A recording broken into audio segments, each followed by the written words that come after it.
BLG. They get that for Shun. Definitely something that, oh, because we are the best. Let's go, BLG. Wow. Nice. Very rare do I get to be able to read a sign in Shanghai, but I appreciate it nonetheless. And BLG, look, you can go back towards Elcon. This is Aphelios. I don't think he had a bad time with the particular champion in that last game. I just don't think his support was doing him any favors.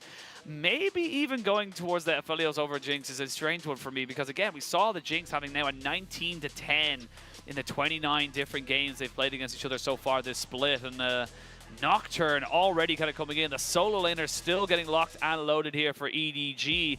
And I think you go with the Lulu. I think straight up go with the Lulu, keep it right beside this Aphelios and get that kind of setup for yourself.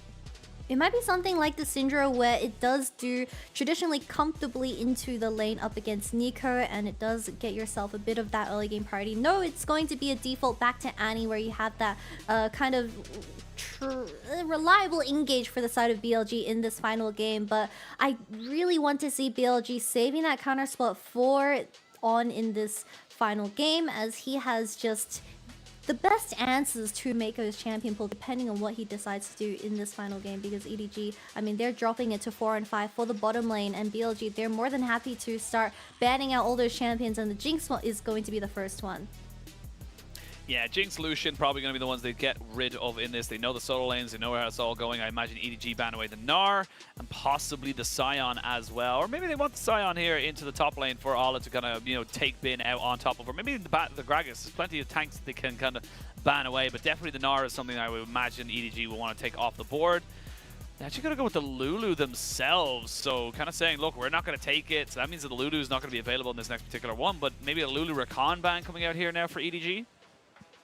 Yeah, if Lulu and Rakan does get taken off by the side of EDG, that does signify that Nautilus is going to become the next high priority champion. However, if you trade the Nautilus instead of the Rakan, that does mean that EDG most likely looking for something like that Zion Rakan in the bottom lane, but it can also get denied by BLG with that pick. But my question is what is Bin going to play in that top side? Because we've seen that once he is also given something like the counter pick, he is more than happy to be in that isolated matchup, especially against a Cassante where you have so many answers, the Fiora and the Gwen already taken away. But perhaps something like, I don't want to say, I don't want to cook too much because I know I've been saying I want BLG to cook, but what if we get an Aatrox? I mean, we have seen it from Shanji earlier in this week, so I mean, it could definitely be something that can do well. We saw it to a great effect. And there's the Nilah coming out here for a leave, and the Yuumi. So something that maybe was forgotten about here by BLG as they kind of see a new look to that Yuumi combination down on the bot side. Alright, well, Bin is cooking as he locks in Malphite for that final pick of this game, but EDG introducing something new, the Nilah getting played for the first time in LPL Summer Split and paired alongside Meiko's iconic cap. But of course Meiko's the person that plays Yuumi without Zeri. Of course it's him, he's that guy. And yeah, this is definitely going to be an interesting one here. We haven't seen Nilah in quite some time, and curious to see now. There was rumors of her once the changes came in on 13.10. A lot of people saying, look, when are we going to see this champion come back in? When are we going to start to see it be more effective in that bot side? The thing with Nilah is that you need to be an initiator. This is a full dive comp coming out here from the side of EDG. You look at every single champion here on your screen. They want to go in. They want to jump in on top of your, you know, the enemy team. However, if you get caught out, you go a little too far forward and you don't find your man, the amount of re-engage and just kind of burst damage available for BLG is kind of something both these teams are going to be throwing themselves and everything else they have at each other just to try and get the fights to start off. Yeah, and Nilah, I mean, I know everyone's been talking about this champion ever since the item changes, but her builds still stay relatively the same. You go the Gale Force, like you said, being that self-initiator with someone like the Yuumi and going full dive. I mean, both of these compositions have a lot of pick potential and dive potential when it comes to gap closing, but it really depends on who gets that vision first and who utilizes it the best when it comes to those major objectives. But yeah, Meiko playing this Yuumi is going to provide a lot of healing paired alongside this Nilah, so they're going to just look to slowly scale for that level 6 and kind of catch the enemy team off guard with how much damage this champion does with that Conqueror available as well. Alright, Kitty, we're locked and loaded. We are on to the Rift for the third and final time. The fans really giving it their all now as they know that both their teams need that sixth man. You need that momentum behind you because we've seen it now twice in a row, how important those early games can be, how it can dictate the rest of the game so damn quickly.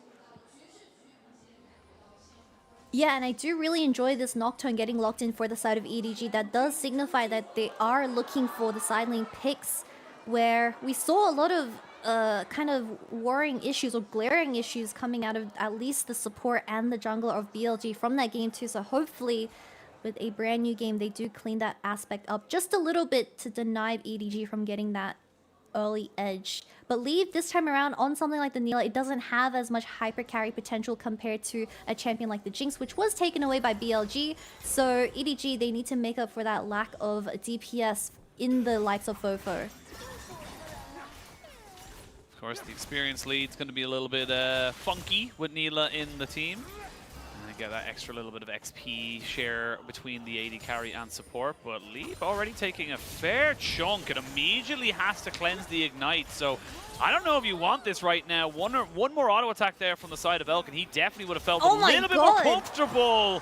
Holy moly, Leave. There's heal. I think he needs to leave. I mean, you still have heal on Meiko. That's probably what they're trying to bait out right now, but I don't think he can stay. Yeah, and that's the problem with Neela. Her range is so low in the early game. You have to give up your lane party, especially with someone like the Yuumi. You are just playing for that level 3 spike as you have the dashes available, but BLG know this very clearly, just walking up and straight up just autoing Leave to death, where he's forced to back now. And Meiko coming back with a pink ward doesn't mean too much as BLG pushing that wave with a level advantage.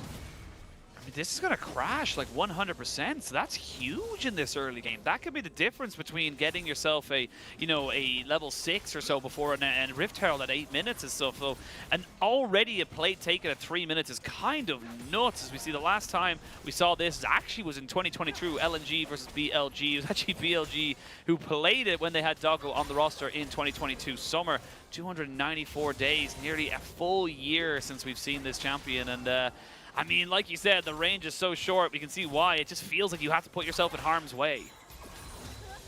And I know I've been highlighting that Neela, you have great sustain paired alongside an enchanter, but not level 1, buddy. Believe you had to really respect how BLG was going to utilize their auto attacks in terms of the trading. But we do see both junglers now hovering towards his bottom side. FoFo does have that lane party, so I don't think Shun has what it takes to contest for this Scuttle Crab. Jiejie just trying to see if he can be a nuisance. Does land the Q onto Shun, and with FoFo having a much better mid lane, you can see that it was forcing Yagao to go back very early. But unfortunately for the side of EDG, their bot lane is just not in a position to be able to contest that. Means that Shun is very happy to move forward, but because of that, the pop down and an exhaust cleanse does come out. The Gravitum is going to be good, and they're going to have to force a flash and a heal. On's coming in off the backside, and that's Rakan getting the first blood. BLG smell blood in the water, and they take themselves the first kill. Leave, buddy, you just saw Shun contesting for the Scuttle Crab where it forced FoFo and Jiejie to go to the opposite side of the map, and you go in? I mean, yes, you got the cleanse out of BLG Elk and also the flash, but look at what you're losing. 2 more waves where he's now down 20 CS and no flash available for himself with your support is level 2. Yeah, it just doesn't feel good right now. Yagao also not feeling so good right now, taking a much worse trade as we kind of see him in the mid lane there. But yeah, you can kind of see it. It's a full level difference between Elk and Leave. And normally you say that with the Neela. Normally the Neela's the one kind of skewing the XP numbers, but such a great start here from the side of the BLG bot lane. And Elk more than happy sitting on that call, 62 remain. But Leave is playing a little bit too greedy in terms of how he is going in for these trades. And of course, I'm not too sure if we're going to get a replay, but BLG, I mean, they had really nice follow-up flashes coming out of the support and the jungler, where it secured that first blood for On. And he's got Merc Treads, and we all know when On has gold in his pockets, he's going to go boots and start impacting the rest of the map.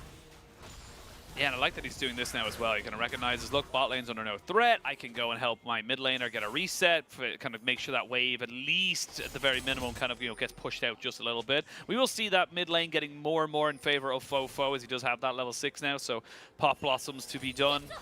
as they look to try and make this one work. And on, trying to be a little bit more of a nuisance to FoFo. FoFo not going to get the immediate recall back.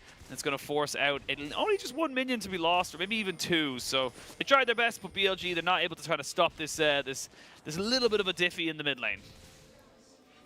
LPL directors love zooming in on cannons, and although the cannon minion was the only one that Yagao dropped from that mid wave, they were still zooming in on it for a good 10 seconds while there's a huge slow pushing wave from the side of BLG, and they can realistically look for a dive with that ignite available. We don't have Shun anywhere near though, and no TPs available for both mid laners, so it's going to be a little bit hard to pull off. Yeah, you don't have the paranoia here for Jiejie, so not quite sure. They've checked a little bit, but then they're going to try and burst on top of him here. They're going to slow him down. Elk is the target, but a great grab of him means they can't really go for the cleanse. Won't really do a hell of a lot. Now Leaves caught with his pants down around his ankles. He gets tripped up by his own trousers, and that is going to be an easy turnaround kill for BLG. And this Neela is just not looking practiced. It's not looking that good right now for Leave. And that's 2 more waves gone to the tower for Leave to miss out on, and Elk now sitting on the red and white. He's more than happy to deny all of this CS. Leave it to die. Don't even take the plates. You're more than happy keeping this Neela in this lane in the bottom side. But Jesus Christ, this is not the start that you want to be having in this third and final game, where we said that, yes, Neela is a great initiator, but she's initiating to her own deaths. She's initiating, but even the way the whole kind of setup comes in, it's that you need your ultimates. Again, like, how is Jiejie going to make on top of this? They can't follow up. He doesn't land the Q, so he's not getting the extra move speed. And then, yeah, like, it feels so forced. It is extremely forced, as EDG looking a little bit kind of desperate with finding angles onto Elk. They thought from game 2, shutting down Elk was the way to go, but even if that play went off, you had Yagao being there first on the Annie, so it would have been disastrous, maybe even more than just a kill going over. But we see now with both objectives up and available, junglers are now level 6, so hopefully EDG are going to be able to find better angles to make onto the side lane. But on something like the Rakan, he's going to outroam this Yuumi and just leave Neela and Yuumi towards that bottom side. But I don't think they have what it takes to kill Elk or even threaten Elk in that lane. Yeah, it really doesn't feel like Elk is in any kind of trouble. He's got the Berserker Greaves now, no boots for either Leave or Meiko. Meiko doesn't really build them, to be perfectly fair, but look at the down. I mean, look at the player goal. Leave is on the second to last, Meiko being last, and Elk is literally ahead of him. There's almost double the gold in terms of the bot lane, which is absolutely insane. They're going to take away the Rift Herald now, try and push it in towards this mid lane, or maybe even up towards top. There's plenty of options here for Shun, as bot lane will go down. The thing is that you've taken 4 plates so quickly here as a side of BLG that this idea of you kind of, having to hard force bot doesn't exist anymore. 1 plate will go over to the side of the EDG bot lane, so nice little prize for them to kind of bring back this game a little bit, but I mean, it is a minor silver lining and what is a dark cloud on this bot side. I can already envision it. We're going to have both the mid jungle of BLG hovering towards his bottom side so Elk can collect his final play on this bot tower, and then they're going to rotate this Aphelios and Rakan to the top side and drop the Rift Herald. And we're going to have a 10-plate Aphelios for this game 3, as they also secure this first dragon, which is going to be Mountain. Yeah, you can see, I like the small little movements there we saw from the bot lane of EDG, though. They recognize, look, we've level 6s for our Yuumi and our Neela. We're not feeling super confident in terms of a big 5v5, but if we can get on top of them before the Rakan gets his level 6, we definitely have a much stronger position. They even have Jiejie still floating down towards this bot side, making sure that if he can get on the paranoia, he will. There's a really sneaky ward spotting out the bottom lane of BLG. I'm not too sure if they can take it. They do have all summoners available. That also is the same case for Elk. But my eyes are still onto these 2 mid laners and who gets first move to really make that difference in the bottom lane skirmish. So they want to make this one work. It's definitely a possibility here as we got the all out in that top side. Should just be Bin, yep, ulting away. Ult for ult, pretty standard affair, and this is why you pick the Malphite into the K'Sante, because you can just get away from him. That's the biggest problem when it comes to K'Sante, is just literally walking away from this champion. No, K'Sante is not a broken champion in 2023. And then you have Bin just walk away, lol, and you have the Giga Chat emote. I can already see that being Twitter interaction. I don't know where I'm going with this, but the game has slowed down quite a bit. But we have a 30 CS differential in that bottom side, and Elk is now 2 minions away from finishing that up. Wouldn't be surprised if BLG, they start planting down the vision to allow Yagao to make those frequent roams towards the bottom side and deny Jiejie from kind of being proactive on this Nocturne. This is a pretty bad choke though, so they have to get out. Here's a question for you, well, before we get into anything. Do you know what Nila's ultimate is called? Okay, take that as a no. Water Whirl Stone. Silence as a... Not quite, no. It's Apotheosis is actually the name of it. Yes, it is the actual definition of the word apotheosis is like the highest academics or like meaning or like, you know, kind of like basically the highest form of something. In terms of, I believe, like knowledge or something like that. I believe that is the definition. It's not the Oxford definition, but it's my definition. The highest point of development of something, a culmination or climax. Apotheosis. There you go. Try to say that in a team fight. That's what I'm going to have to do. Well, good luck. I'll just say Nila ult. Yeah. Yeah. To anyone watching at home, you'll always be able to catch out people if they don't quite feel comfortable or confident saying either a player name or a ability. They don't know the name of it or anything like that. They will just say the champion name or Q or W or they'll say stun or something like that to kind of cover themselves. There was a time where no one really... right now. Stop it. I'm exposing everybody. I do it too. But I remember for a while there was...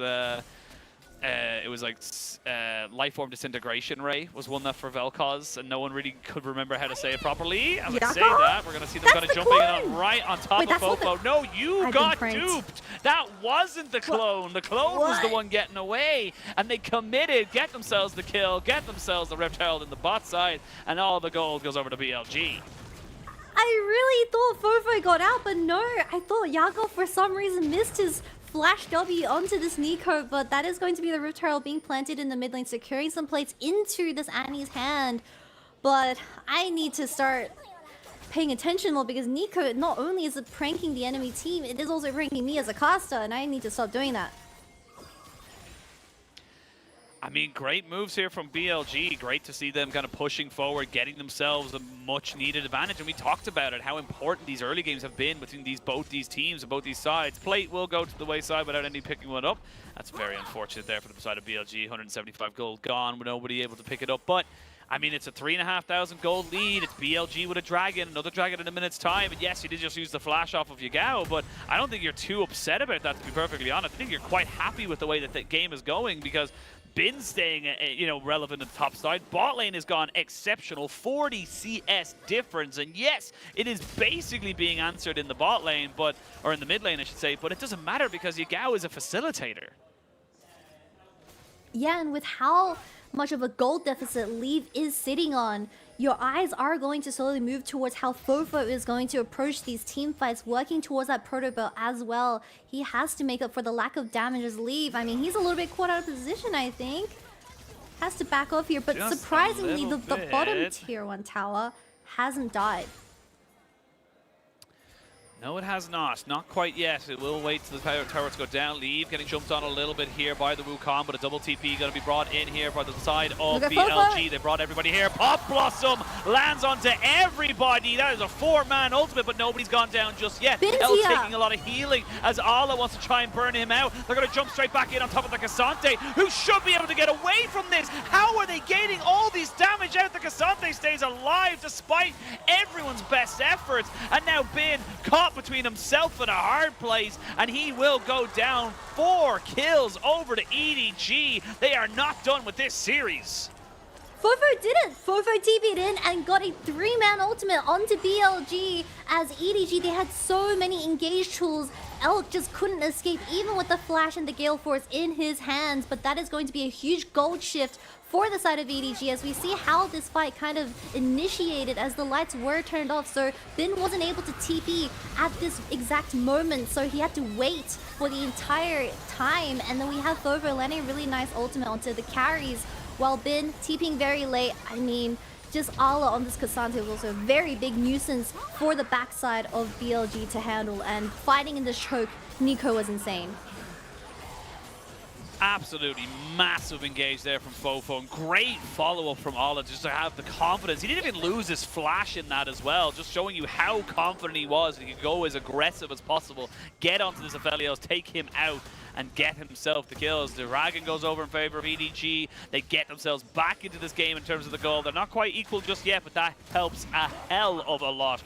And it all comes off the back of FoFo. I really do think that was such an incredible engage, and great to see him having such a good game.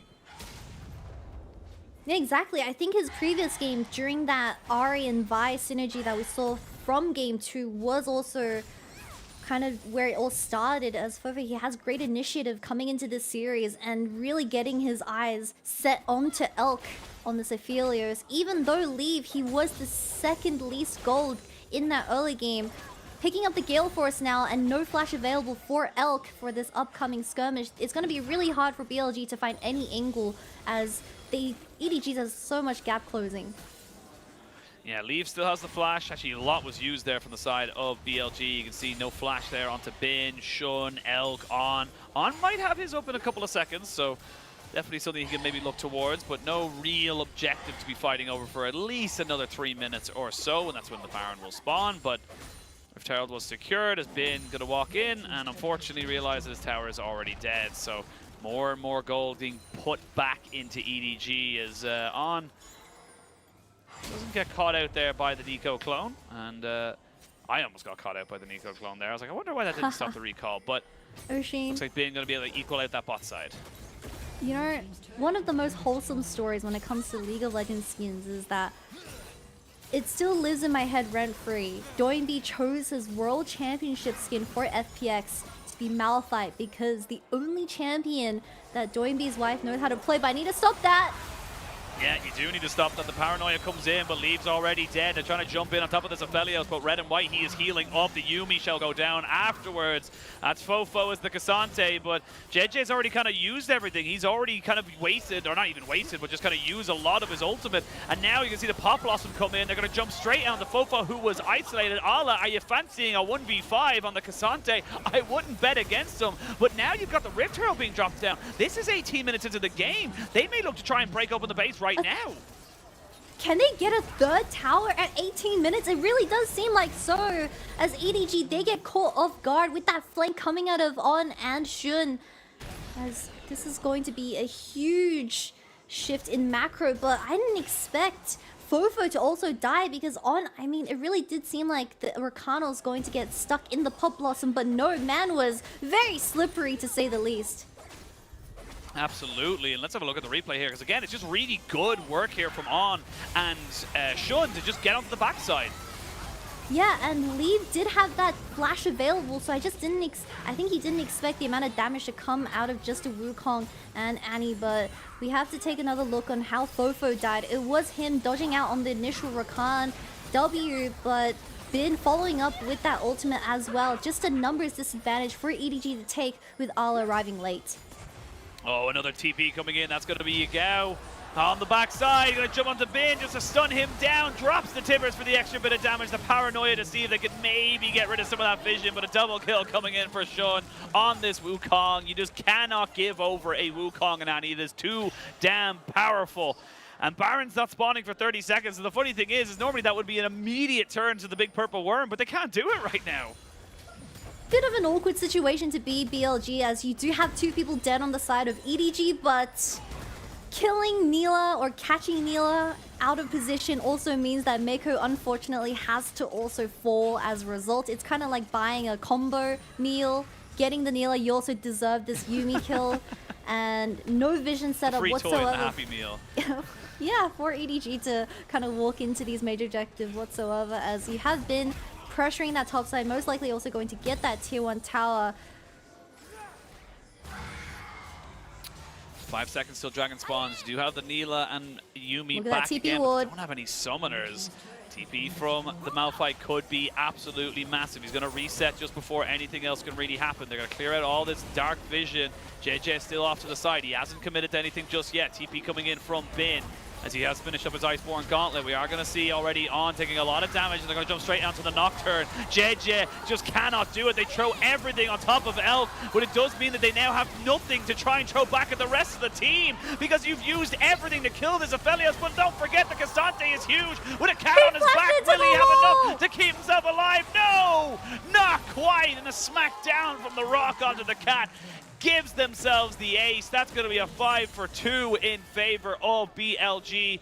They can go for the dragon, they can go for a push in mid, they can go for wherever the hell they want.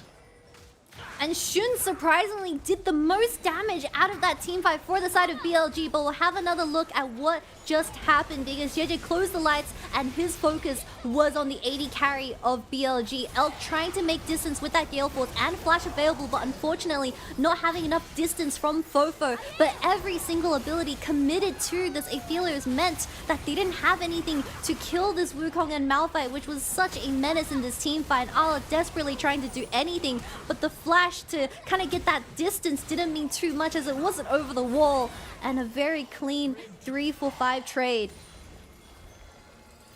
Very, very clean. 8,000 gold or just underneath it now in favor of BLG. 2 dragons to the good as they look for 2 more to get themselves that Infernal Soul point. On now having a much better game comparatively to game number 2. Game number 1 was good. Game number 2, we forget about that, but it's all good, because if he's able to bring out the win here for BLG, keep their undefeated series run going, would be fantastic for this organization. And again, kind of adding another accolade to why this team can be seen as, arguably, a top 2, if, team in the split without, kind of any kind of doubt in our minds.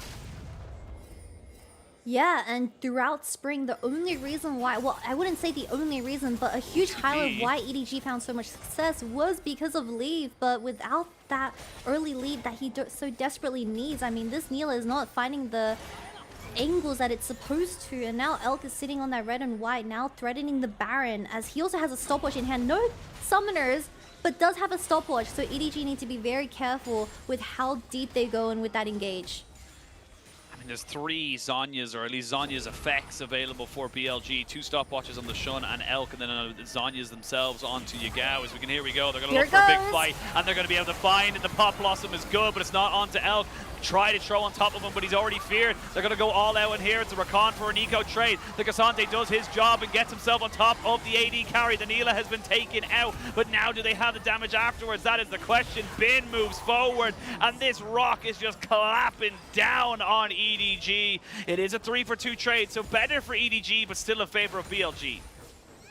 I wouldn't be surprised if Yagao outdamages Elk in this game, because EDG throwing all their abilities onto Elk once again. I mean, he had to use a stopwatch, but they didn't have the remaining tools to kill the front line of BLG, but now they want to contest this.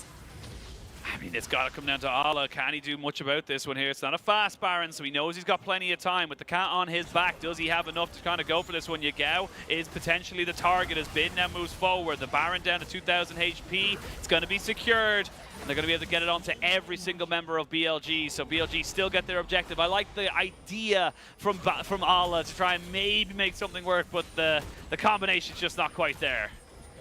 As you see, FoFo cosplaying as a minion, trying to catch someone off guard, but all the abilities went onto Bin for the Malphite. But we see Jiejie having his hands onto Elk this entire team fight. And I thought it was a winning fight for EDG. On got instantly melted, as we had a lot of healing coming out of the Yuumi and Neela. But no, you have no damage whatsoever to finish off the front line of BLG. And that is very apparent that they are the problem in these team fights that are unkillable pretty much. Absolutely, and I love that you brought that up as well, because they got the damage down onto Elk. Elk was caught out. Everyone was kind of stopped from being helping him out with the Pop Blossom, because it caught a set a zone between the rest of BLG and their AD carry, but it just wasn't enough. 7-1 and 9 is Shun on this Wukong, and this is something that we've kind of seen since MSI, is that it used to be like, oh, the jungler got the kills, it's not that big of a deal, or it's not that great as such, but we are seeing it more and more that it's becoming a bit of a problem, and now they're going to jump straight in on top of the Neela. 1 and 7 for Leave on this champion. Is it a counter to the Aphelios? The answer is no, definitively not, and that is 3 quick kills. They're going to TP down towards this bot side. As cool as a cucumber, Bin turns the tide of this fight, this game, and possibly even this series. Look, Jiejie popped his ultimate for that final fight, but as a response, 3 members of EDG were asleep and they couldn't see anything as they got instantly one-shot by Yagao and Bin, but still a very convincing game 3 as they look to end the game. It's 5v2 and you're a Nocturne and a little kitty and getting thrown into the river. BLG will maintain their undefeated series wins as they pad their AD carries stats just a little bit more. There's going to be another ace and there is another series win for BLG. From the moment of how level 1 went for the side of EDG, I am not surprised whatsoever that Elk had a wonderful game when it came to the laning phase, and this Neela just not meeting expectations, or at least whatever EDG was cooking for this final game, where I think they should seriously reconsider this. But BLG, coming out of this week, now 3-0, remain defeatless. I mean, getting themselves a couple of scrapey games, you know, game 2 in EDG, definitely not ideal. The game versus RA, not exactly a great position to find yourself in, but they get themselves another dub. That's 3-0 for this roster as they look to try and continue the